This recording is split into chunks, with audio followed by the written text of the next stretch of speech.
Hours after Washington's latest oil sanctions on Moscow, Russia has intensified the attacks in Ukraine. In fact, the Russian missiles and drones rained down across Ukraine, explosions echoing across different parts as the air defense systems lit up the night sky, striking Kyiv and nearby regions. Officials say critical energy infrastructure was hit, plunging several districts into darkness.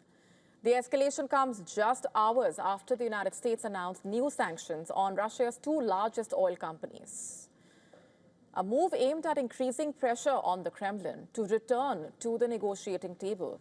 The sanctions also came a day after Donald Trump confirmed that his planned meeting with Putin in Budapest would be shelved indefinitely. But in Moscow, the tone is defiant. The foreign ministry spokesperson says Russia has developed strong immunity to Western restrictions and will continue to expand its economic and energy potential.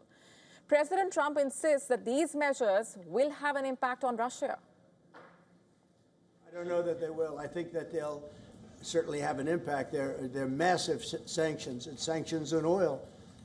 The two biggest oil companies, among the biggest in the world, but they're Russian. They do a lot of oil.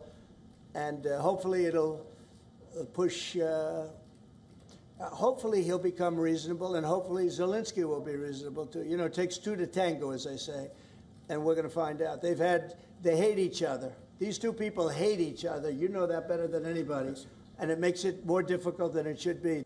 Analysts say the silence may speak louder than words, which can be seen as a sign of quiet defiance or calculated restraint as Moscow continues to test Washington's resolve.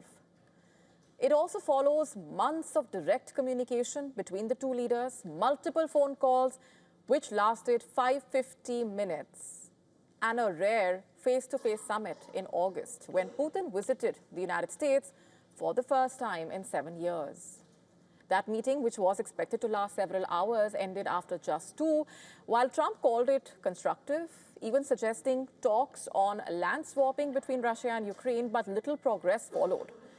Earlier this year, Trump's Black Sea truce, which was hailed as a breakthrough, barely survived 2 weeks before collapsing amid renewed fighting and mutual accusations of violation.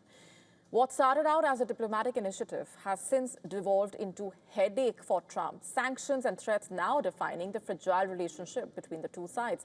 And as Kyiv reels from another night of bombardment, questions growing louder in Washington and beyond. How long will Putin continue to defy Trump? And will Trump's hardest sanction punch so far bring Putin to the negotiating table?